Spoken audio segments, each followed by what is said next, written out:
में किसी बात पर गंभीर चर्चा हो रही है। हम लोगों को इस ऑटो रिक्शा वाली चुड़ैल का हल निकालना ही पड़ेगा। जी सरपंच जी, कल वो मेरे ऑटो के सामने आके खड़ी हो गई। उसे देखकर मेरी तो सिट्टी पिट्टी ही गुल हो गई और मैं सीधा पेड़ से टकराया। ये देखिए, अब मेरे हाथ में प्लास्टर लगा है। एक हफ्ते पहले वो मेरे रिक्शे में बैठी थी और मैं वहीं बेहोश हो गया था। ठीक है, हम कल ही तांत्रिक बाबा को यहाँ बुलाएंगे और ऑटो रिक्शा वाली चुड़ैल से छुटकारा पा लेंगे। चलो, अब सब अपने घर जाओ। और हाँ, सारे ऑटो रिक्शे वाले सावधान रहो। अंधेरा होने से पहले सारे के सारे घर लौट आना। इसके बाद सारी भीड़ वहां से चली गई। इस चर्चा से अनजान भीकू ऑटो वाला दूसरे गांव सवारी ले जा रहा था। उसे लौटते लौटते शाम हो गई। वो गाना गुनगुनाते हुए लौट रहा था। मेरे सपना की रानी कब आएगी तू, बोले रुत मस्तानी कब आएगी तू, बीती जाए जिंदगानी कब आएगी तू, चलिया तू चलिया। और बस तभी उसके सामने ऑटो रिक्शे वाली चुड़ैल आ गई। चुड़ैल को देख भाई भीकू की हवाइयां उड़ गईं। उसे समझ नहीं आ रहा था कि वो क्या करे। उसके पैरों के नीचे से तो मानो जमीन ही खिसक गई हो। दीदी, मैंने आपका क्या बिगाड़ा है? मुझे जाने दो। मुझे बदला चाहिए, बदला। ऐसा बोलकर चुड़ैल ने भीकू को हवा में उठा लिया। भीकू अपनी जान के लिए भीख मांग रहा है, लेकिन भाई चुड़ैल को तो बदला चाहिए था। चुड़ैल ने भीकू को जोर जोर से जमीन पर पटका और भीकू वहीं पर बेहोश हो गया। अगले दिन गांव वालों को भीकू अधमरी हालत में मिला। भीकू की पत्नी जोर जोर से रोने लगी। तुरंत तांत्रिक बाबा को यहां ले आओ, हम और देरी नहीं कर सकते। सरपंच के बुलावे पे तांत्रिक बाबा वहां हाजिर हो गए। आप तो हमारी समस्या जानते हैं बाबा। वो ऑटो रिक्शे वाली चुड़ैल हर दिन किसी न किसी ऑटो रिक्शे वाले को प्रताड़ित करती है। क्या पता इन ऑटो वालों से उसकी क्या दुश्मनी है। अब वो चुड़ैल स्वयं आकर अपना कच्चा चिट्ठा सुनाएगी, वरना मैं उसे वो सजा दूंगा कि उसकी रूह कांप जाएगी। जय हो बाबा की। तांत्रिक बाबा के कहने पर गांव के नुक्कड़ पर तंत्र मंत्र का एक चक्र बनाया गया और फिर वो तांत्रिक बाबा इस चक्र के भीतर अग्नि कुंड के साथ बैठकर मंत्रों का जाप करने लगे। ओम ब्रीम ब्रीम चामुंडाय नमः, ओम ब्रीम ब्रीम अग्नि देवाय नमः। सारे गांव वाले बड़ी उत्सुकता से तांत्रिक बाबा के पास एक साथ जमा हुए थे। जैसे ही सूरज ढला और चारों ओर अंधेरा हो गया, वो ऑटो रिक्शे वाली चुड़ैल प्रकट हो गई। ये तांत्रिक, मुझे क्यों बुलाया? बड़ी भोली बन रही है। तुझे नहीं पता कि तुझे क्यों बुलाया? तो तू मुझे बदला लेने से रोकना चाहता है? बदला? इन भोले भाले गांव के ऑटो रिक्शे वालों ने तेरा क्या बिगाड़ा है? इन्हीं की मेहरबानी से मेरा आज ये हाल है। ये सच नहीं है। यही सच है। 3 साल पहले तक मैं किसी आम लड़की की तरह हंसती खेलती थी। मेरा नाम कमला था। एक दिन की बात है, मैं अपनी सहेली विमला की शादी के लिए उसके गांव गई थी। शादी खत्म होते होते बहुत देर हो गई। हे राम, आज तो बहुत देर हो गई। अब मैं अकेले घर कैसे जाऊंगी? और अगर घर नहीं पहुंची तो पापा तो मेरी जान ही ले लेंगे। अब मैं क्या करूं? मैंने निर्णय लिया कि मैं पैदल अपने घर जाऊंगी। मैं अकेली थी इसलिए बहुत डरी हुई थी। आलतू जलालतू आई बला को टाल तू, आलतू जलालतू आई बला को टाल तू, आलतू जलालतू आई बला को टाल तू। आधा रास्ता पार करने के बाद मुझे एक ऑटो रिक्शा दिखा। मैंने सोचा कि अब मेरी समस्या हल हो जाएगी। मैं उस ऑटो रिक्शे वाले के पास गई। भैया, भिरगांव चलोगे? नहीं, मैं नहीं जाऊंगा। मेरे आराम का वक्त है। भैया चलो ना, मैं अकेली हूँ। मैं कितना चलूंगी? मुझ पे थोड़ा तरस खा लो, चाहे तो ज्यादा पैसे ले लो। नहीं, मैं नहीं आऊंगा। तुम आगे देख लो, दूसरे ऑटो वाले भी हैं। मैं आगे बढ़ी और मैंने दूसरे ऑटो वालों को पूछा।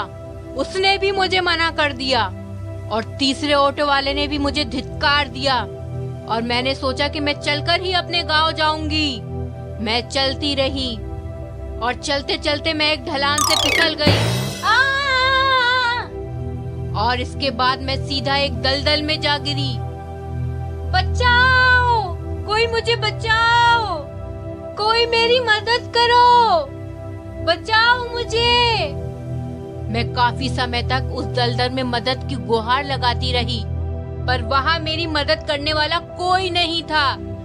और अगले दिन जब लोग वहाँ पहुँचे तो मैं मर चुकी थी और तब से मैं चुड़ैल बन गई हूँ।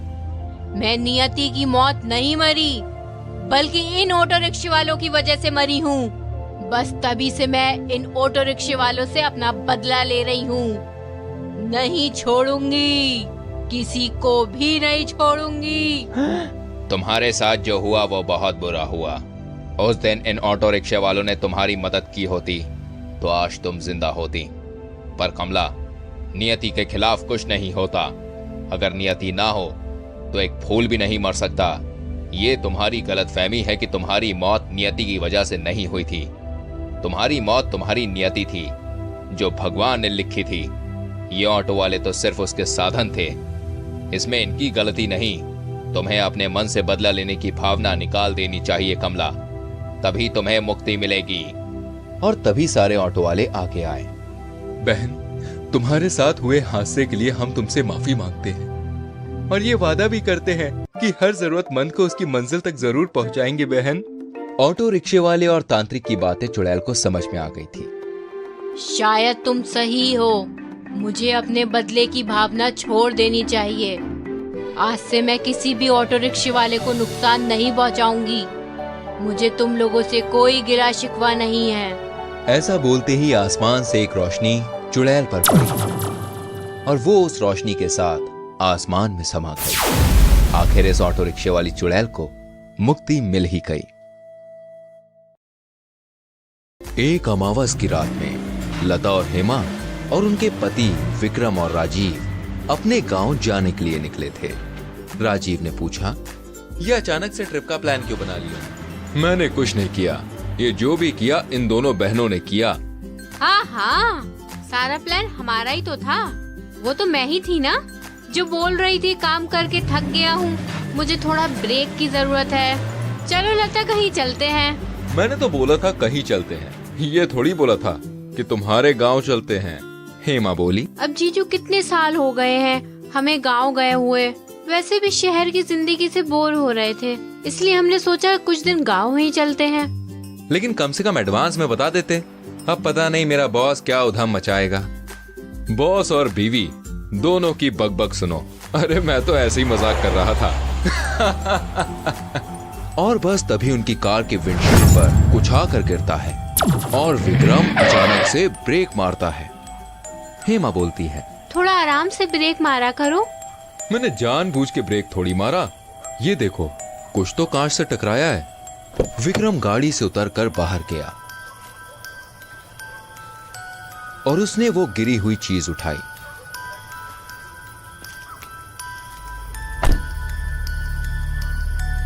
ये तो एक गुड़िया है, लगता है किसी बच्चे ने फेंकी होगी।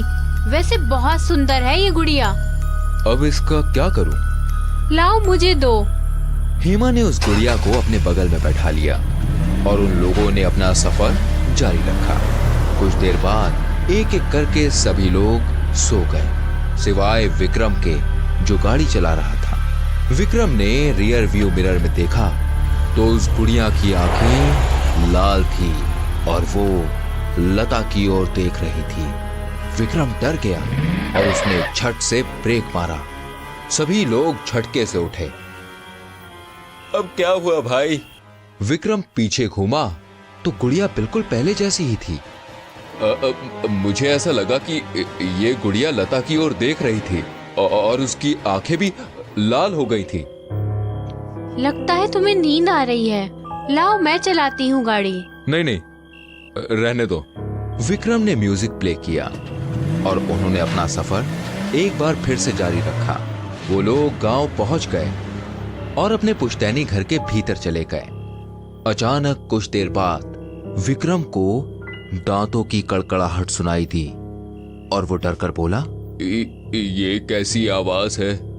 विक्रम ने जब ऊपर देखा तो वो गुड़िया छत पर चल रही थी। विक्रम ये देखकर घबरा गया। उसने जल्दी से लता को उठाया। लता चिल्लाई। दोनों की चीखें सुनकर हेमा और राजीव भी वहां आ गए। सभी के सभी डर के मारे कांप रहे थे। मैं नहीं बोल रहा था कि इस गुड़िया में कुछ गड़बड़ है। और तभी उस भूतिया गुड़िया ने नीचे छलांग मारी।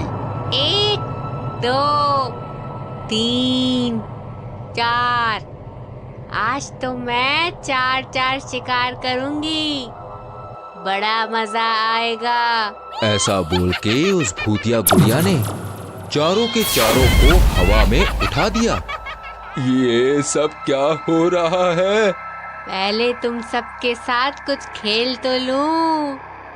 इसके बाद उस गुड़िया ने राजीव को दीवार पर पटका, फिर विक्रम को छत पर पटका, फिर लता और हेमा दोनों को एक दूसरे पर पटका। चारों के चारों जमीन पर गिर गए और बेहोश हो गए। इन सभी के बेहोश होते ही साधु महाराज को होश आ गया। उन्हें ज्ञात हो गया कि भूतिया गुड़िया वापस आ गई है और वो तुरंत ही इन चारों के पास पहुंचे। आओ साधु, मैं तुम्हारा ही इंतजार कर रही थी। तू फिर से वापस आ गई, लेकिन इस बार मैं तुझे नहीं छोड़ूंगा। देखते हैं कौन किसको नहीं छोड़ेगा। इन चारों से पहले मैं तुम्हारा ही शिकार करूंगी। गुड़िया ने अपने हाथों से ज्वाला बरसाना शुरू कर दिया और साधु महाराज ने बर्फ का गोला फेंककर वो ज्वाला बुझा दिया। तुझे अगर लगता है कि तेरी बुरी शक्तियां मुझसे जीत जाएंगी, तो ये तेरी गलत फहमी है। साधु महाराज ने भूतिया गुड़िया को एक तिलिस्मी रस्सी से बांध दिया और फिर बेहोश लोगों को एक किनारे कर दिया। तू मेरा कुछ नहीं कर सकता, मैं वापस जरूर आऊंगी और हर बार तेरा सामना मुझसे ही होगा।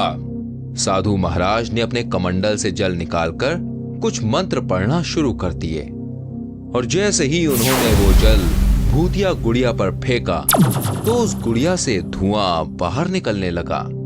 अरे अरे मैं तुझे नहीं छोड़ूंगी साधु। और इसके बाद वो गुड़िया एक काले धुएं में बदलकर हवा में उड़ गई। फिर साधु महाराज ने बेहोश लोगों पर कमंडल का पानी छिड़का और उनको होश में लेकर आए। वो गुड़िया, अब वो गुड़िया कभी वापस नहीं आएगी। चारों ने साधु महाराज को प्रणाम किया। आज साधु महाराज की वजह से चारों जिंदा थे। इसके बाद उन सभी ने घर वापस लौटने का निर्णय लिया, लेकिन ये दिल दहला देने वाली घटना उन्हें जिंदगी भर याद रहेगी।